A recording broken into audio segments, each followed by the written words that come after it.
Nós somos a Igreja Adventista Boa Semente, e desejamos que a paz do Senhor Jesus Cristo esteja com você.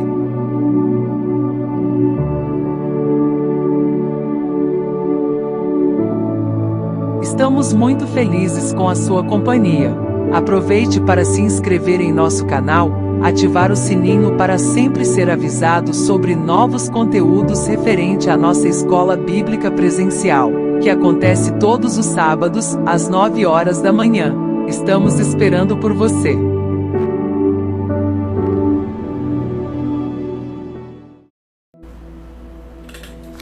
Olá, meus irmãos. Que a paz do Senhor Jesus Cristo esteja sobre a vida de todos vocês. Que a graça do Senhor esteja sobre todos nós. Mais uma oportunidade que temos para nos assentarmos, para conversarmos sobre aspectos do reino de Deus que nos foi revelado pela sua palavra. Nesta oportunidade estaremos conversando sobre o assunto que conversaremos com os irmãos, compartilharemos com eles em nossas rodas de estudo bíblico, no momento da escola bíblica do próximo sábado, o dia 18 de abril de 2026. Como já abordamos no sábado passado, com aquelas reflexões nós concluímos um período relativamente longo em que conversamos, refletimos, pensamos sobre o período bíblico dos juízes. Hoje nós iniciaremos uma nova temporada, estaremos abordando outros ensinos que a palavra do Senhor nos disponibiliza. E desta feita nós estaremos fazendo algumas abordagens sobre as parábolas de Jesus e conversaremos, não sobre todas naturalmente, mas abordaremos sobre algumas delas. Hoje, para começarmos este assunto, nós estaremos fazendo algumas considerações sobre as parábolas. Que tipo de literatura é essa? Por que Jesus utilizou esse método de ensino através de parábolas?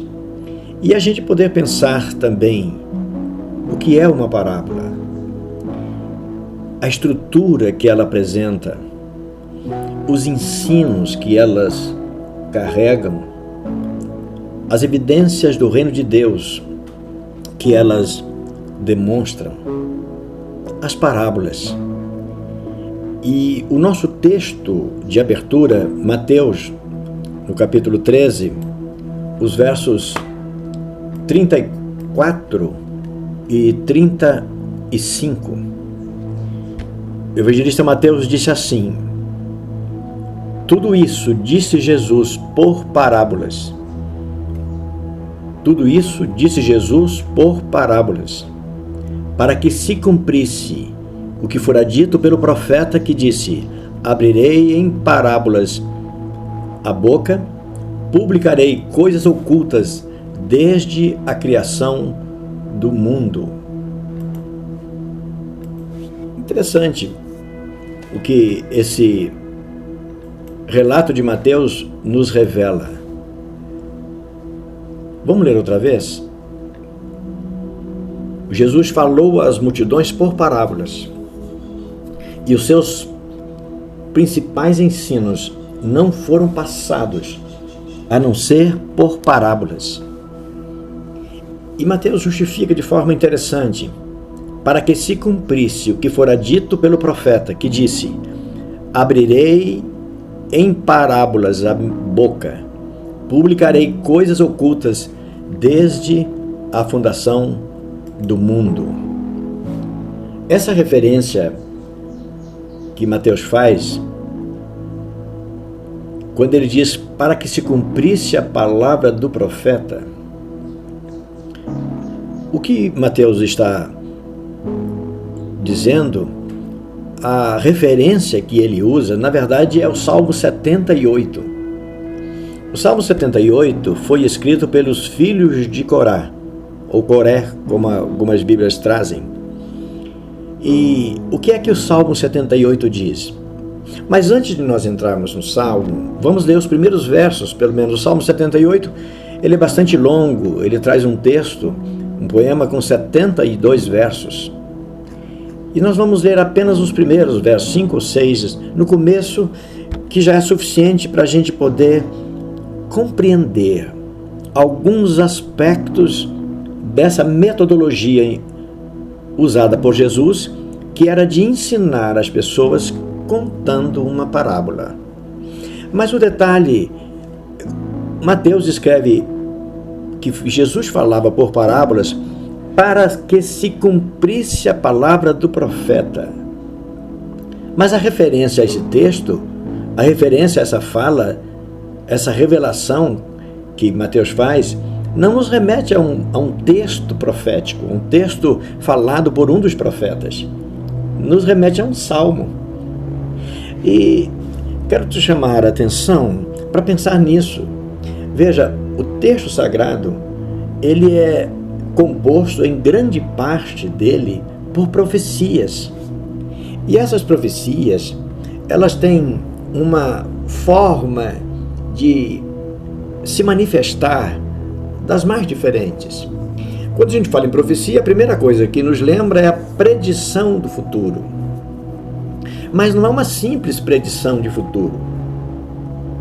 Além de prever alguma coisa que vai acontecer em tempo por vir, no futuro, também alguns detalhes nos dá elementos para a gente entender que nós só entendemos, ou nós só vamos entender algumas referências das Escrituras se nós associarmos essas referências a algum momento da história do povo de Deus que esteja registrada nas próprias Escrituras.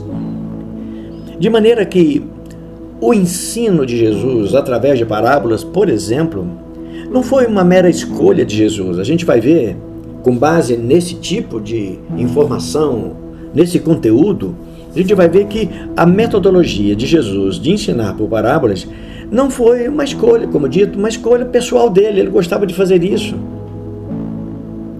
Isso ele fez para que se cumprisse a palavra de Deus a respeito dele, do Messias. Veja que até a metodologia de ensino de Jesus já estava previsto quais recursos ele utilizaria. Não somente a presença dele e o ensino dele e a palavra dele e a orientação vinda da parte dele, mas até os métodos através dos quais ou com os quais ele transmitiria esses ensinos, até os métodos estão previstos dentro da literatura profética. E nesse caso aqui do Salmo, está dentro da literatura sapiencial, a sabedoria,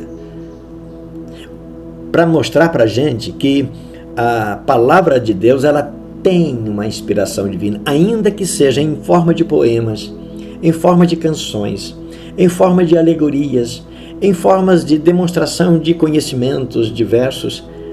Esses conhecimentos, essas alegorias, essas manifestações e por aí vai, elas foram registradas debaixo da inspiração do Senhor.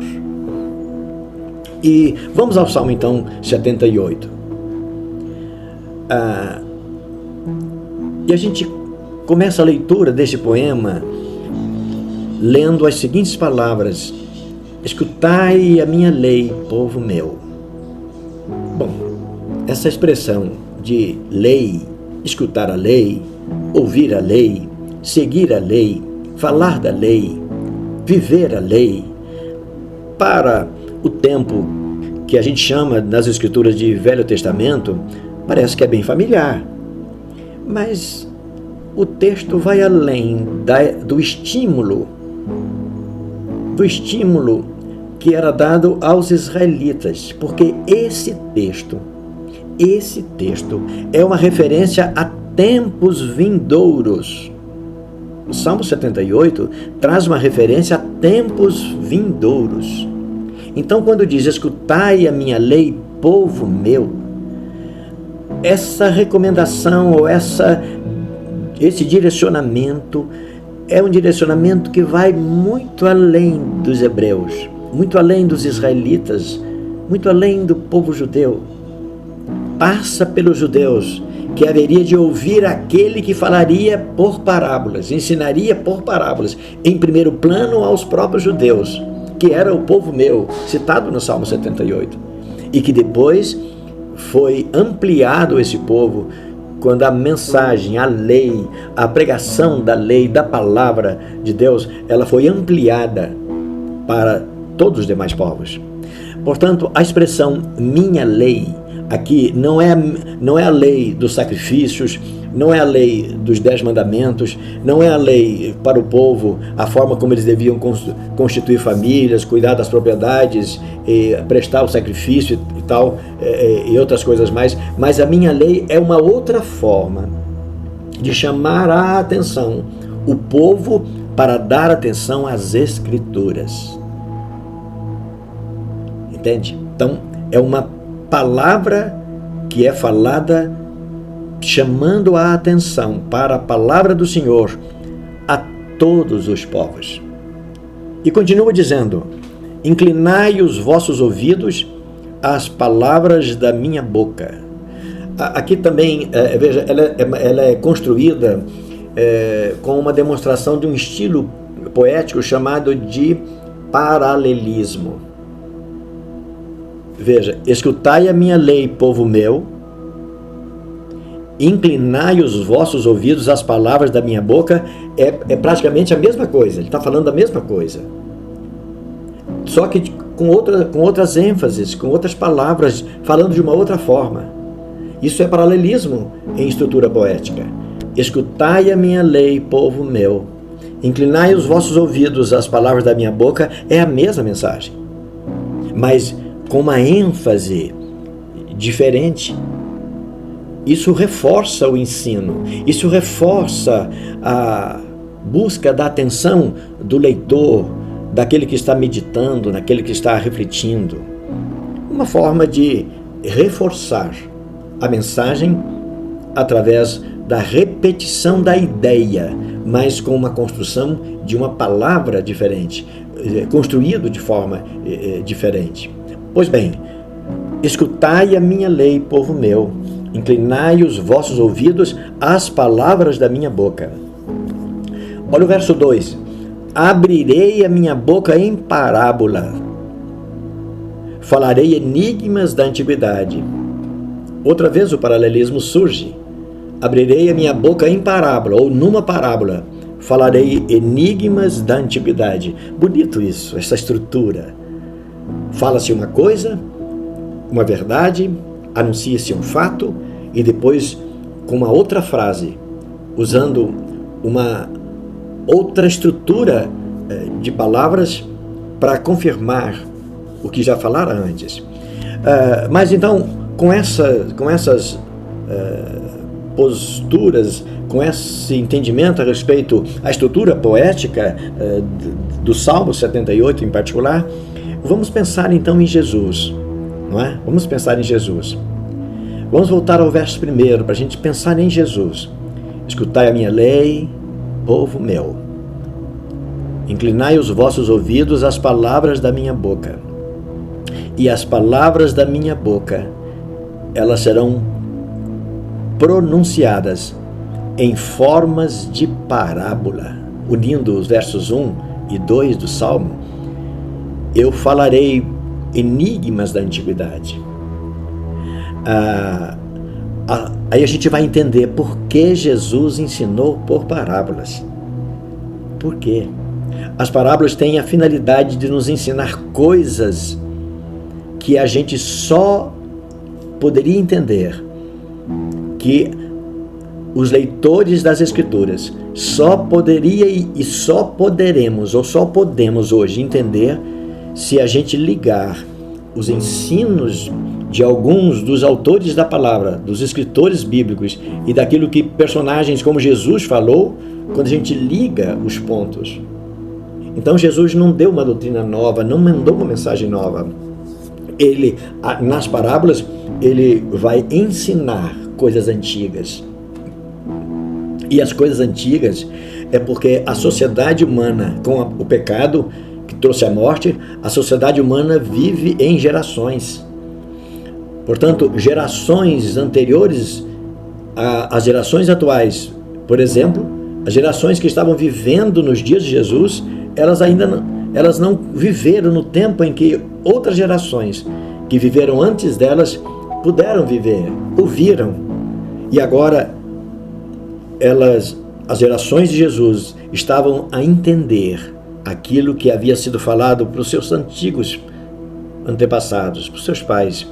E para nós hoje, da mesma forma, a gente lê uma parábola para entender, para poder a gente compreender que elas falam do reino de Deus, que já foi expresso talvez com outra linguagem, talvez não, certamente com outra linguagem, com outra roupagem, de uma outra forma. E eu amplio aqui para a gente entender. Foi por isso que João, quando viu Jesus lá no capítulo 1, registrado no capítulo 1 do seu evangelho, ele olhou para Jesus, Jesus vinha à distância e ele diz: ali está o Cordeiro de Deus. Então, quando João olha para Jesus, ele não vê um homem, ele não vê um cidadão que vem na sua direção, ele vê o Cordeiro. O Cordeiro. E esse Cordeiro que João vê é o Cordeiro que já ele havia assistido no templo muitos desses cordeiros serem degolados, terem o seu sangue colhido numa vasilha e esparzido sobre os 4 cantos do altar. Aqueles cordeiros que foram picados, esquartejados, cortados ali, e alguns queimados, outros oferecidos em holocaustos para cobrir os pecados daqueles adoradores que confessavam sobre a cabeça daquele animal os seus pecados. João olha para Jesus e ele diz: aí está o Cordeiro que tira o pecado do mundo. Então, enigmas da antiguidade. João está aqui vendo um enigma que é decifrado, revelado para ele, na pessoa do Senhor Jesus. Quando ele olha em Jesus, repito, e ele não vê um homem, mas ele vê um cordeiro. E quando ele vê um cordeiro, ele não vê um cordeiro saltitante, correndo, alegre. Ele vê um cordeiro sendo amarrado. Ele vê um cordeiro sendo morto, sacrificado. Ele vê um cordeiro sendo partido, e o seu sangue e o seu corpo sobre o altar, oferecido em perdão dos pecados. Muito bem, aí o poeta continua dizendo assim: os quais temos ouvido e sabido, e nossos pais nos têm contado. Ora, nós ouvimos esses enigmas, nós temos sabido daquilo que tem sido revelado, porque os nossos pais já nos falaram. O que Jesus fala, ele estava ensinando verdades que os antepassados daquela geração já havia anunciado, iria acontecer. Como aqui os filhos de Corá, eles escrevem e descrevem aqui a pessoa de Jesus. Aliás, como fez também o Salmo 22. Você pega o Salmo 22, você tem uma descrição dos acontecimentos que envolveria a pessoa do Messias. Mas aqui, falando sobre as parábolas, o Salmo 78. E não os encobriremos a seus filhos. Olha a leitura.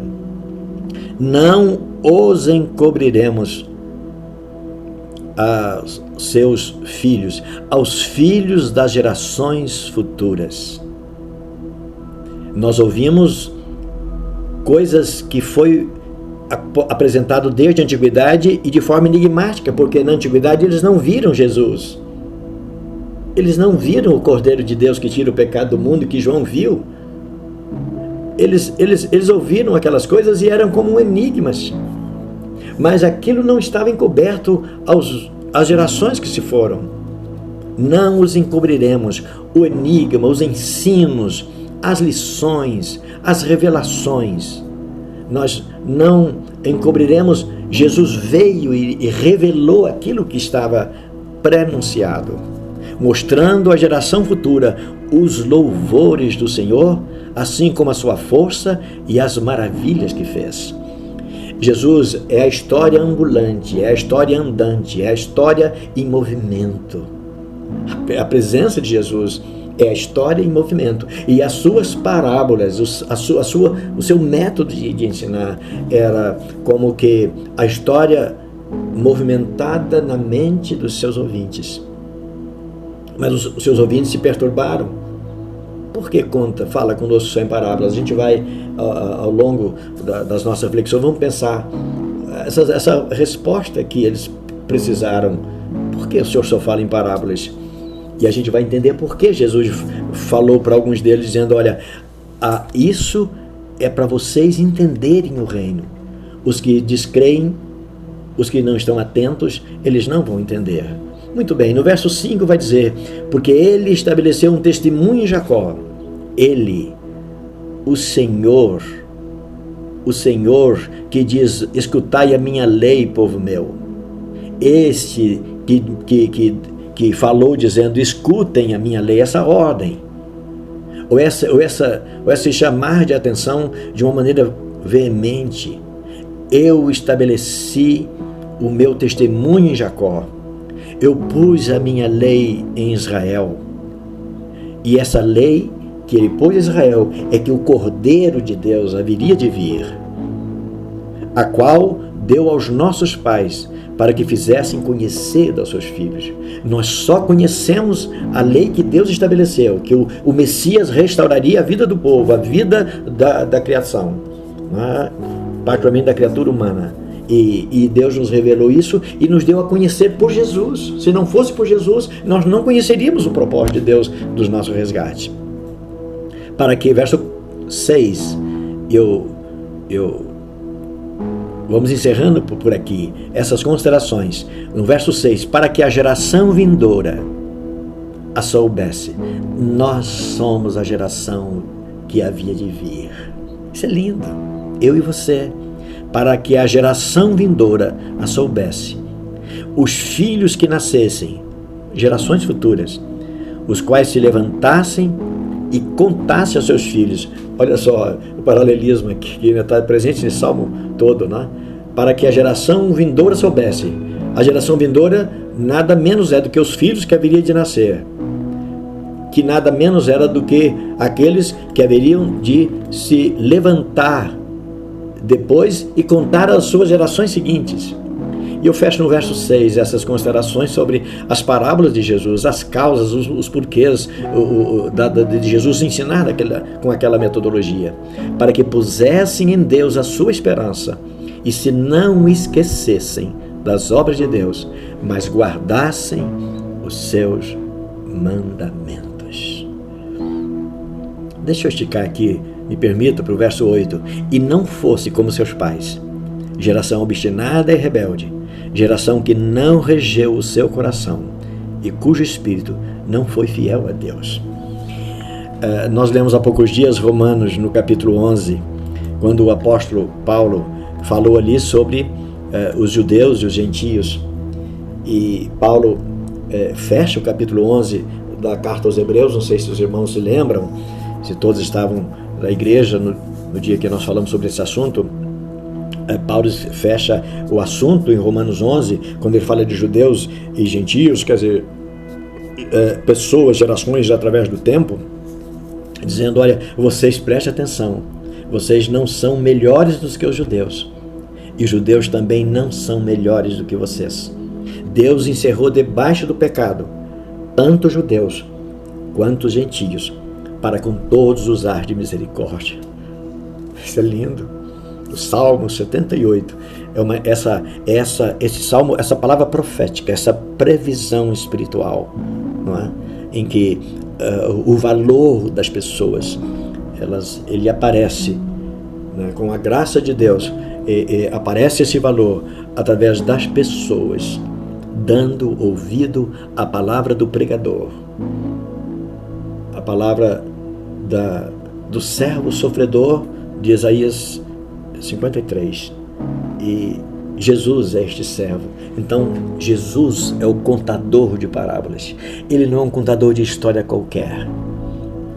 Ok? Então, esse nosso refletir de hoje, depois nós vamos entrar no sábado seguinte sobre algumas parábolas, não todas, como já disse, para a gente, com esse sentimento, as parábolas têm um ensino real. E não é um ensino novo, é um ensino revelador, que já através da história, do tempo, o Senhor Deus já havia revelado aos seus santos profetas, aqueles que escreveram o que nós temos hoje, que temos na mão e que nós chamamos Santas Escrituras. Graças a Deus. Mas voltando aqui para o nosso roteiro, não é? Na introdução nós vamos dizer que as parábolas de Jesus, talvez essa frase seja tão familiar e popular aos cristãos quanto a própria pessoa de Jesus. Falar de parábolas não precisa dizer sobre quem estamos falando. Quando você ouve falar de parábola, você já sabe que a referência, no geral, é sobre algum ensino, alguma palavra, alguma revelação que nos foi feita pelo Senhor Jesus. Cada vez que ele, o Senhor Jesus, era consultado, acusado ou questionado sobre algum assunto, era muito comum sua resposta ser dada através de uma parábola. É possível que ainda não tenhamos pensado sobre isso, mas construir uma parábola não é nada simples. Pense aí. Jesus construía as suas parábolas com um fundo de realidade que ele nunca precisou corrigir. Diz, olha, desculpa aí, eu ia falando assim, mas não era bem isso, era outra coisa. Não, ele construía de repente uma parábola e deixava tão profundas lições e nunca precisou ser retocadas. Então pensar na parábola, na construção dela, principalmente com a estrutura que as parábolas contadas por Jesus apresentavam, ou seja, a história era fictícia, ele geralmente usava coisas apenas utilizando elementos conhecidos, mas o acontecimento literal não era aquilo. Nenhuma das parábolas de Jesus teve como fundamento uma história real, acontecida. Por exemplo, quando ele fala a parábola que nós conhecemos sobre o bom samaritano, não houve aquele fato que ele falou, que um homem que descia de Jerusalém para Jericó e foi assaltado, espancado e deixaram ele quase morto, levaram os seus pertences. Jesus não falou sobre um fato que havia de fato acontecido ali. Ele não se baseou, mas ele criou um cenário para contar aquela parábola. Mas todas as parábolas dele refletem uma realidade bem conhecida. Embora, repito, as parábolas de Jesus não tenham como fundamento uma história real acontecida, todas elas refletem uma realidade bem conhecida de cada um dos que a ouviam. E para nós hoje, da mesma forma, cada parábola tinha como cenário uma história de vida diária das pessoas e envolvia figuras bem familiares delas. Em geral, suas parábolas utilizavam figuras como as de um plantador de vinhas, um cultivador de terras, um plantador de lavouras, um pastor de rebanho, pescadores, gente do comércio que lidava com moedas, com dinheiro, pesquisadores de tesouros, que era muito comum, já dissemos isso em algumas ocasiões, era muito comum num tempo em que não tinha cofre nem banco, as pessoas guardavam seus pertences, às vezes enterrados em algum pote de barro. Como diz Paulo fala essa mesma coisa, essa mesma figura mais tarde, quando ele vai dizer que Deus guardou seus dons em nós, em vasos de barro, a figura de quem trabalhava com tesouros, guardando em vasos de barro, e algumas pessoas iam procurar. Ele falou parábolas sobre filhos, e etc., figuras bem conhecidas de todos os seus ouvintes. Apesar da simplicidade do conteúdo, o significado espiritual era tão profundo que o ouvido e mente distraídos não conseguiam compreender, e talvez, quem sabe, ainda até hoje, tem dificuldades para entender. Os próprios discípulos, no capítulo 4, eles reclamaram, no capítulo 4 do Evangelho escrito por Marcos, eles reclamaram com Jesus, olha, eu gostaria que o Senhor falasse para a gente de uma maneira mais direta sobre o reino do céu. Por quê? No verso 10, quando eles estavam em separado, sobre a parábola inclusive do semeador. Não nos parece tão familiar o assunto? Tem algumas parábolas que são mais enigmáticas, mas a parábola do semeador não parece tão simples. Mas os discípulos ficaram perturbados. E quando eles estavam a só, verso 10, eles interrogaram acerca da parábola. E Jesus disse a eles: a vós vos é dado saber os mistérios do reino de Deus, mas aos que estão de fora, todas estas coisas se dizem por parábolas. Olha só, a vós vos é dado saber os mistérios do reino de Deus. E como é dado saber os mistérios do reino de Deus? Falando sobre um plantador, um homem, um agricultor que planta sementes. Olha, tem algum segredo plantar semente? Por mais urbana que seja a nossa vida, a vida dos nossos filhos, por mais longe da agricultura que a gente viva, que a gente cresça, o sentido de plantar é tão evidente, não é? E Jesus diz: a vós é dado saber os mistérios do reino de Deus, contados a partir, por exemplo, de uma parábola de plantar grãos. Mas aos que estão de fora, aqueles que não dão atenção, não ouvem, não sabem, não conseguem descobrir, para que vendo, vejam e não percebam, e ouvindo, ouçam e não entendam, para que se não convertam e lhes sejam perdoados os pecados. Veja, as pessoas querem se declarar justos diante de Deus, mas não admite a necessidade do perdão dos seus pecados. Coisa extraordinária, não é? Esses ensinos de Jesus. Quanta coisa espiritual profunda a gente tem nos ensinos das parábolas do Senhor Jesus. E por isso a nossa vida ela deve estar alinhada com a palavra de Deus.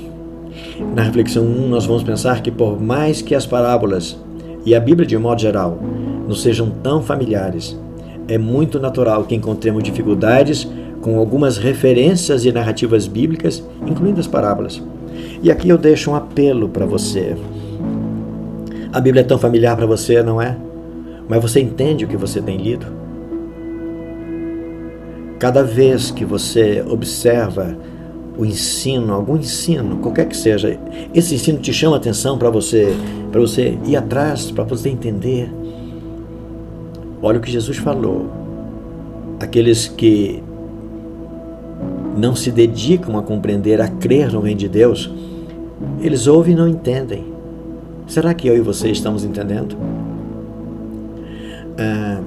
Às vezes é verdade que a gente precisa se recolher, a gente precisa se assentar distante do público, distante da vida efervescente na sociedade.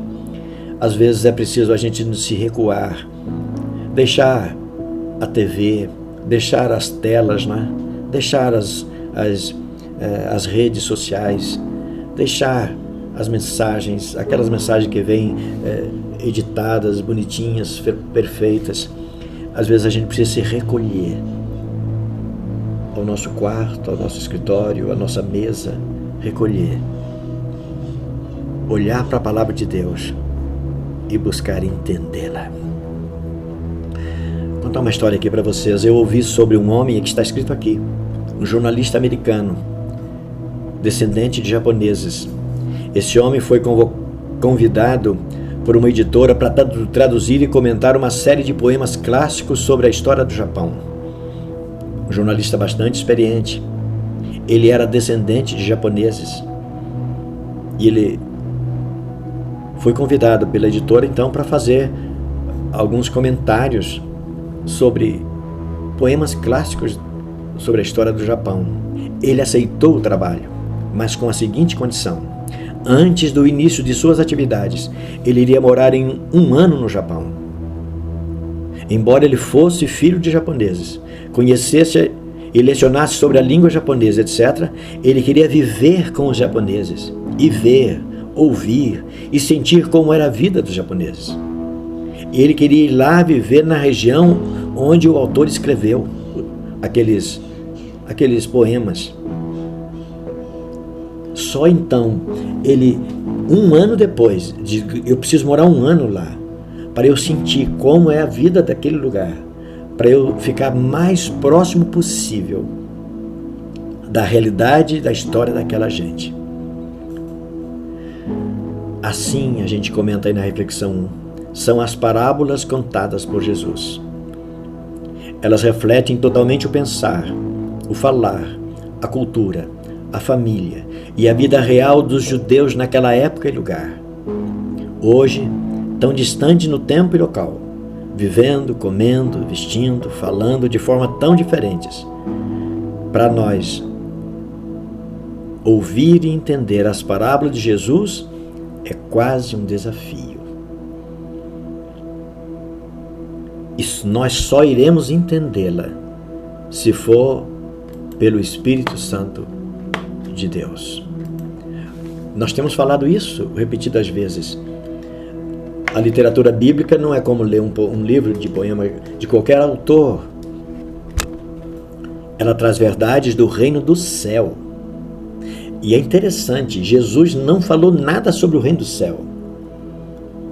A gente precisa do Espírito Santo. Olha aqui o que o poeta no Salmo 119, verso 18, vai dizer: desvenda os meus olhos, para que veja as maravilhas da tua lei. Lembra que nós falamos sobre lei? O termo lei aparece aqui de novo, nesse salmo. Em outras palavras, o poeta está dizendo: abra os meus olhos, abra os meus entendimentos, abra a minha mente, para que eu possa enxergar os maravilhosos e profundos ensinos da sua palavra.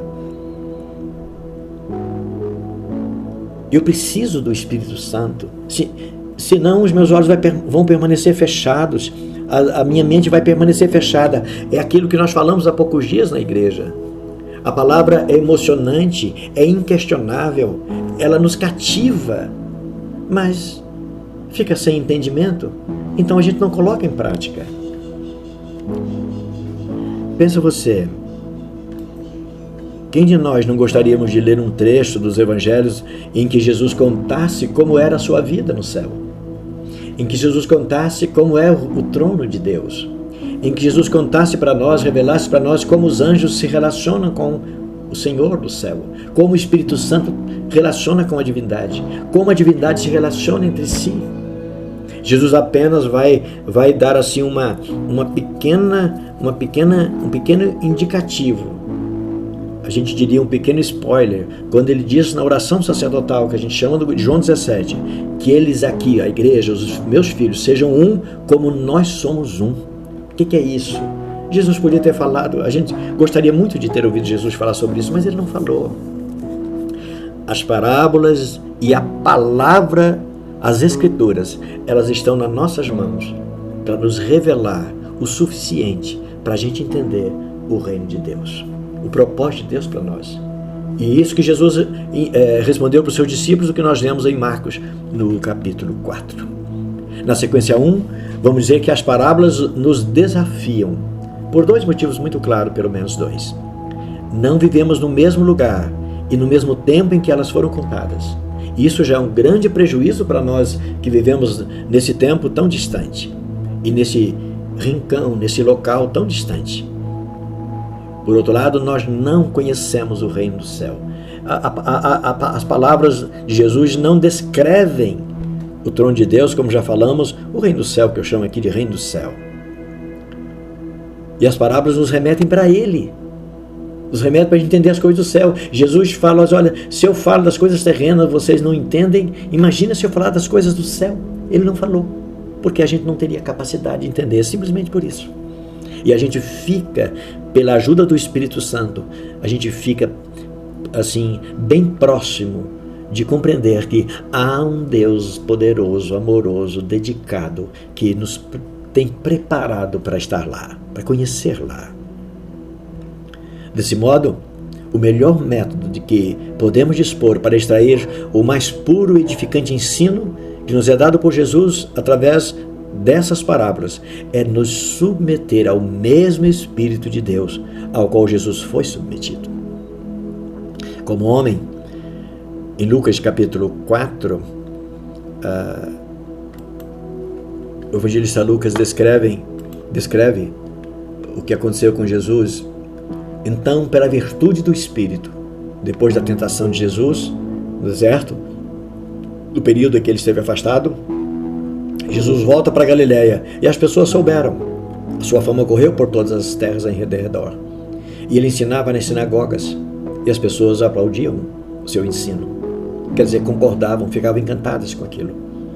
E um certo dia, quando ele chega a Nazaré, a cidade em que ele cresceu, ele entrou num dia de sábado. Era o costume dele para congregar na sinagoga. E ele se levantou para ler. Como já falamos, a leitura da Bíblia era feita de pé, a leitura das Escrituras, mas o comentário era feito sentado, a pregação era feita sentada.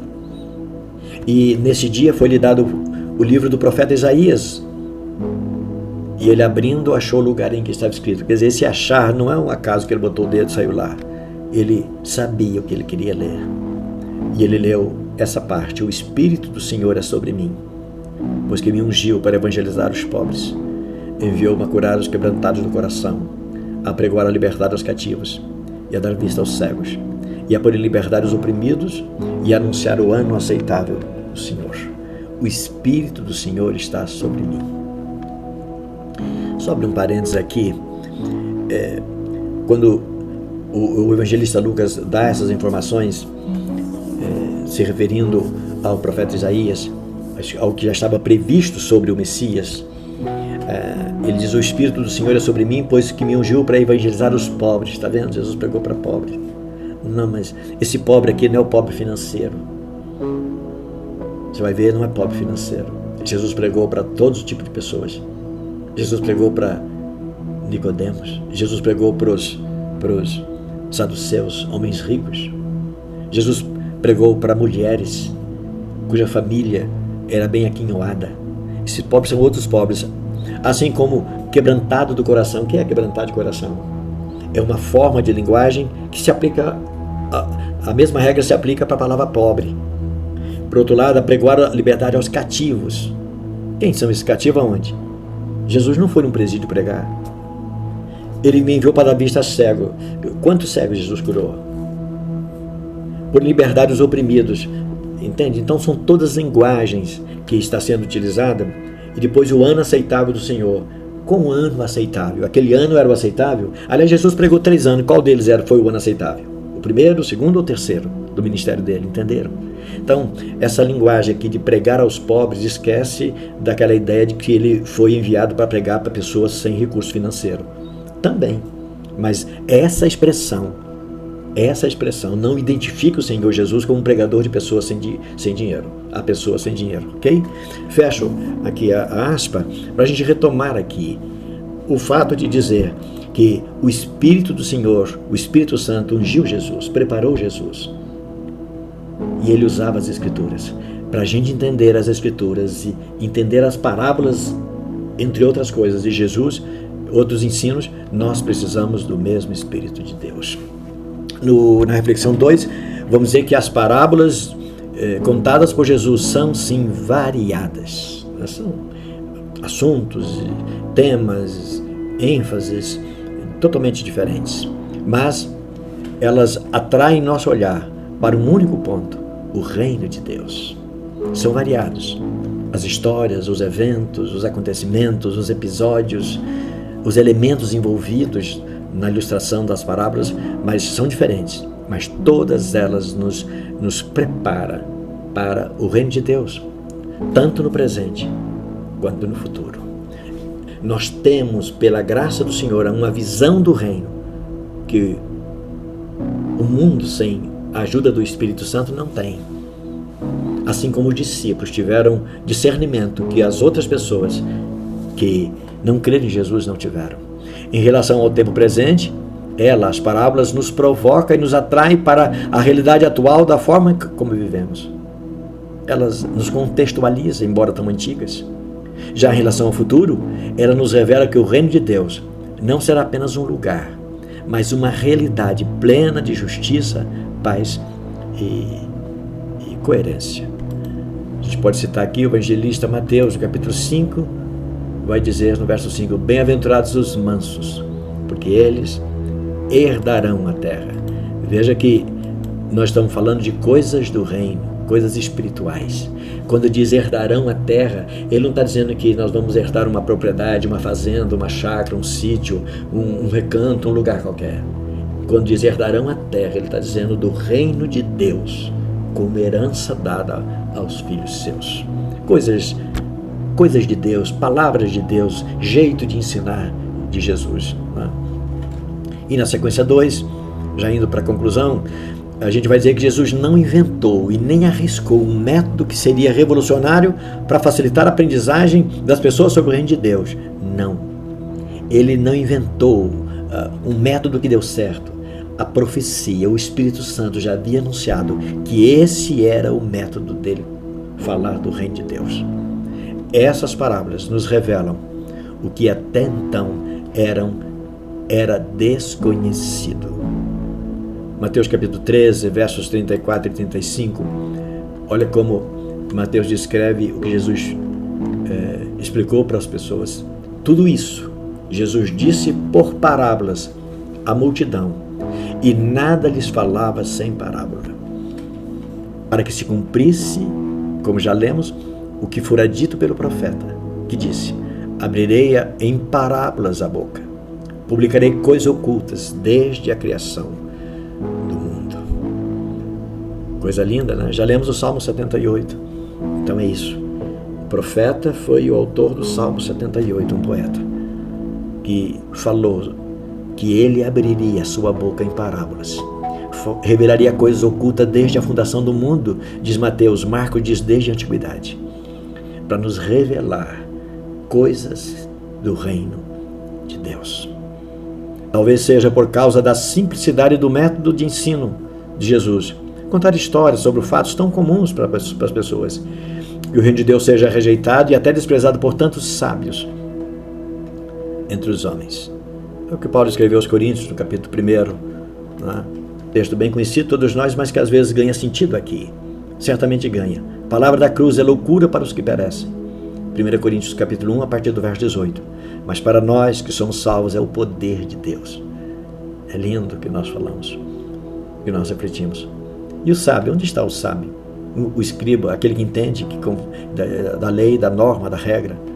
Onde está aquele que faz perguntas neste século para entender as coisas do ponto de vista humano? Porventura não tornou Deus loucura a sabedoria deste mundo? Visto como, e ele conclui assim: visto como na sabedoria de Deus, parábolas são sabedorias de Deus. Presta atenção, eu e você temos a oportunidade de ouvir, de falar, de ler sabedoria de Deus.